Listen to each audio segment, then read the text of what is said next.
Evening, folks. Brian here, Geomagnetic Earthwatch on Sunday, May 19, 2024 on our planet. I hope you're all well. I want to talk to you about ideas or theories.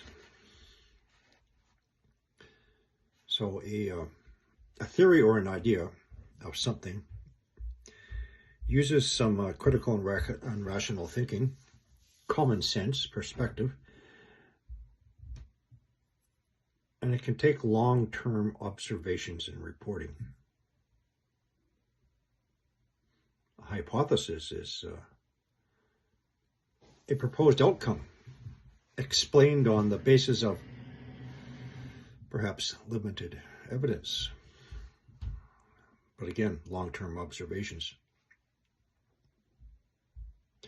It may start off with logic as a starting point for further observations.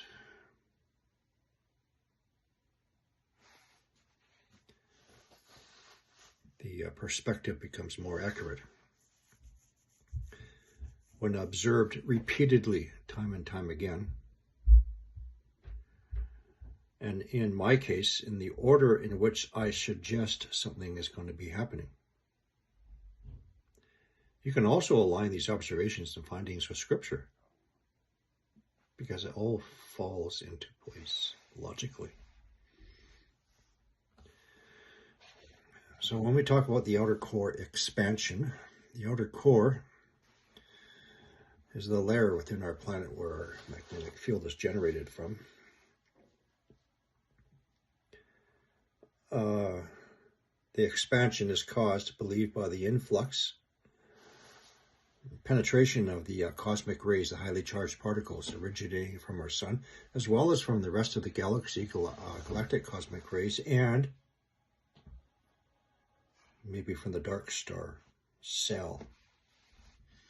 So when these highly charged particles, for the most part, follow the magnetic field lines back into the polar cusps, back into our planet, all the way down to the outer core.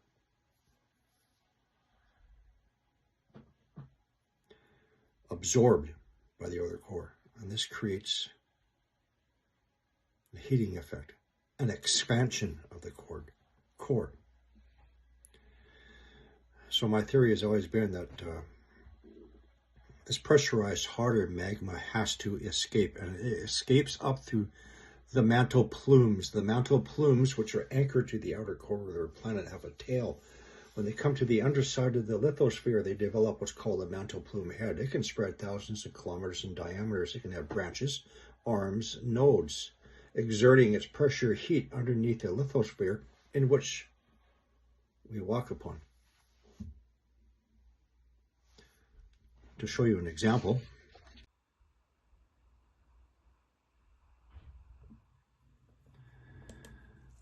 the mantle plumes, as I said, which are anchored to the outer core of the planet, rise up through the mantles.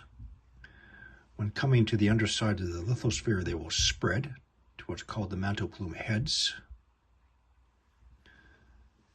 This also causes a process called lithospheric melting, thinning of the lithosphere. Thus, we have increased heat rising up through the lithosphere to the surface crust. Now, when we have events or violent events originating either within the outer core or at the mantle transition zone in which those mantle plumes pass through, the mantle transition zone is a transition between the mantles between 410 and 660 kilometers deep, where deep earthquakes most commonly occur. So I will use the term a magma wave action initiated either from the outer core or the mantle transition zone, which is right around here. That magma wave action will travel up to one arm, or another, or node, or both, or combination of, such as I have demonstrated several times, where at one point in the planet, there was an earthquake 3,000 kilometers away at the same time, tsunami boys go in motion. There's no tsunami boys, there's no tsunamis in between. It's a magma wave action. Earthquake, tsunami boys. My theory has been for the past several years, as I have been stated so many times, that if this internal pressure is in fact coming up, we are going to see them in order of the thickness of the crust, starting where the crust is thinnest. The oceanic crusts between 6 and 8 kilometers thick, that's where we're first going to see indications. Next, as the crust steps up in thickness, the oceanic crusts third, coastlines fourth on land. So if you imagine this plane, my hand, my fingers are the thinnest point. This is the oceanic crust. As it steps up in thickness, this is the continental shelf. This is the coastline. This is the continent.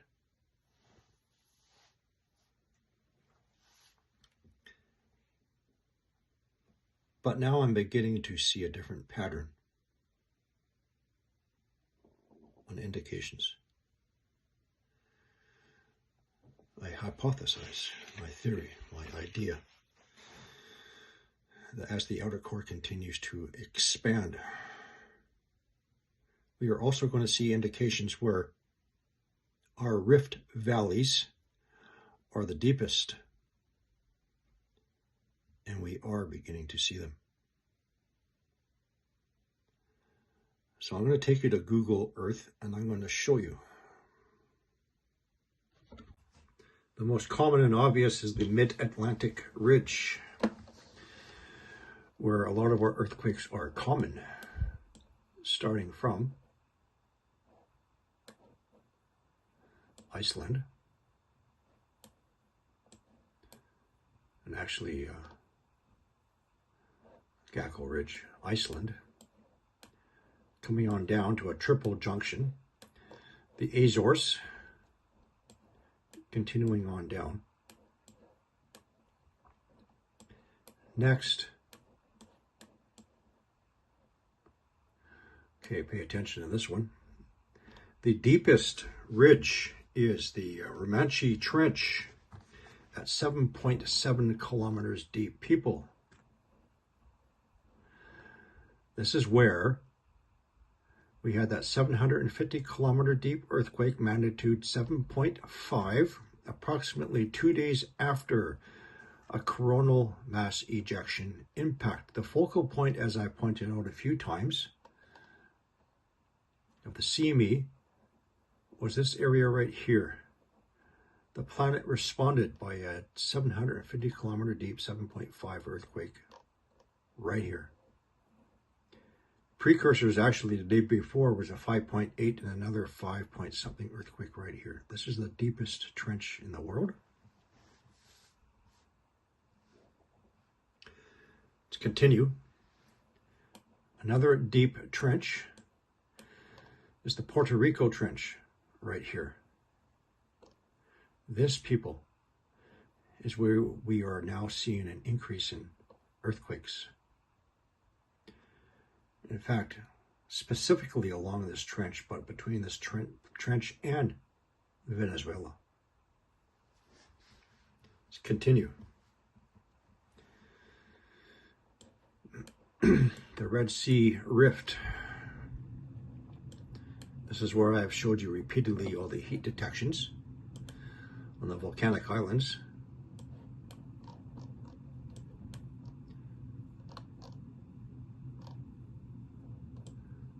Which are now basically non-stop heat rise.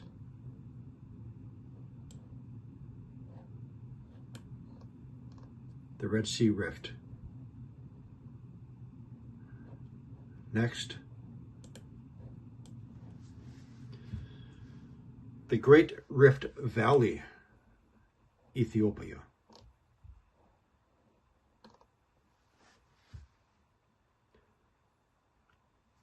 Continuing. the Canadian Arctic Rift System through here, where there is an increasing number of heat detections being picked up.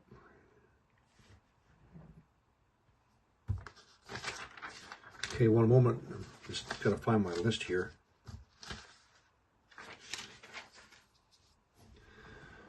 Of course, we have the West Antarctica Rift System.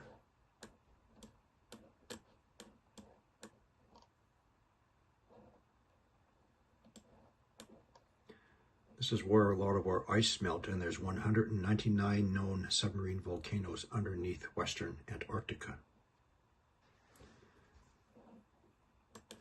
Let's continue into Peru.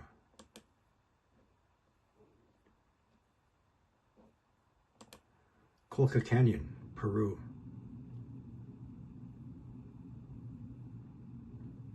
A deep rift system. And finally,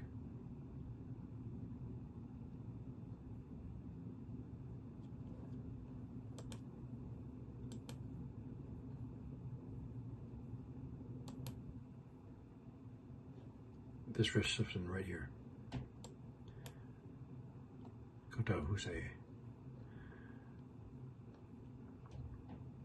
There are a few others not mentioned. One, the obvious, the Grand Canyon Rift System. And two, Mid-Continental Rift System.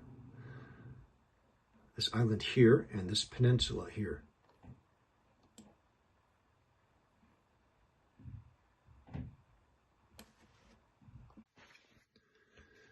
I would therefore suggest,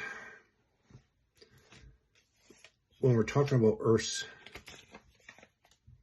catastrophe cycles, no one has gone through what I've just finished showing you.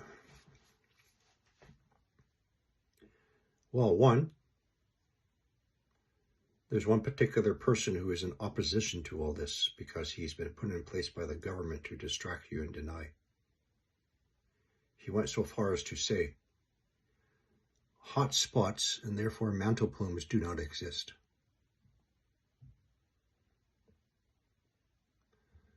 Because they, them, and he's that been put in place by they and them knows what's happening.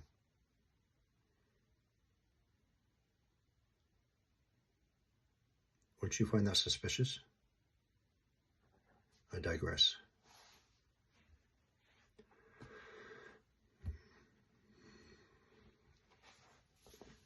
Therefore, I would suggest planet Earth is first going to respond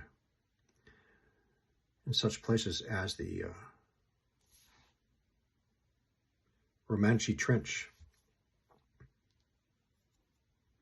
between Africa, South America, Puerto Rico region, Caribbean in general.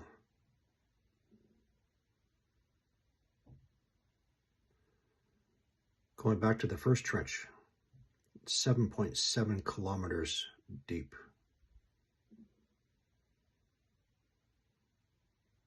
That's right at the bottom of the crust before the lithosphere. Other deep areas. The Marianas Trench, 7 kilometers deep. Another area where we're first going to see responses. These are the breaking points of the crust when we're talking about the outer core expansion. I hypothesize that these are the areas we are first going to see some bad things happening. Mid-Atlantic Ridge, Romanche Trench, Puerto Rico Trench, Red Sea Rift,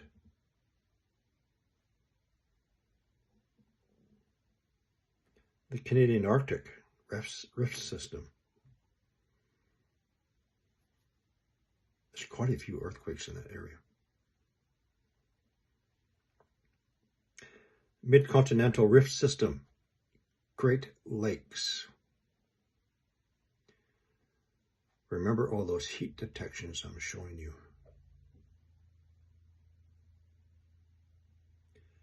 Peru. It's one of 3 areas on Carlos Ferrada's watch list. Grand Canyon. So you see, wherever the crust is the thinnest, that's where we're first going to see the responses. However, we've already been seeing responses on the coast of the Carolinas, coast of New Jersey, New York, Nova Scotia.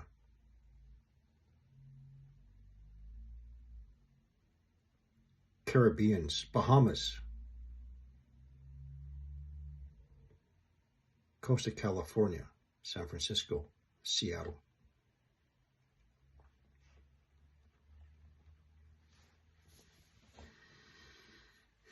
Ideas, theories, hypothesis. And this comes from years of observations. Honka Tonka Haka Haipe, January 15, 2022, it popped off. However, I was watching it for the previous 12 months, documenting the heat buildup. It's one example.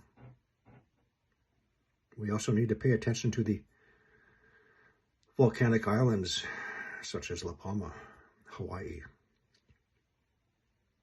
and a great many more. There are over 1 million submarine volcanoes, submarine meaning below the surface of the sea, on the ocean floors. First going off.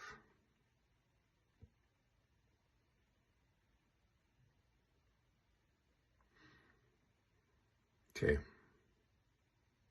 that's about it for now.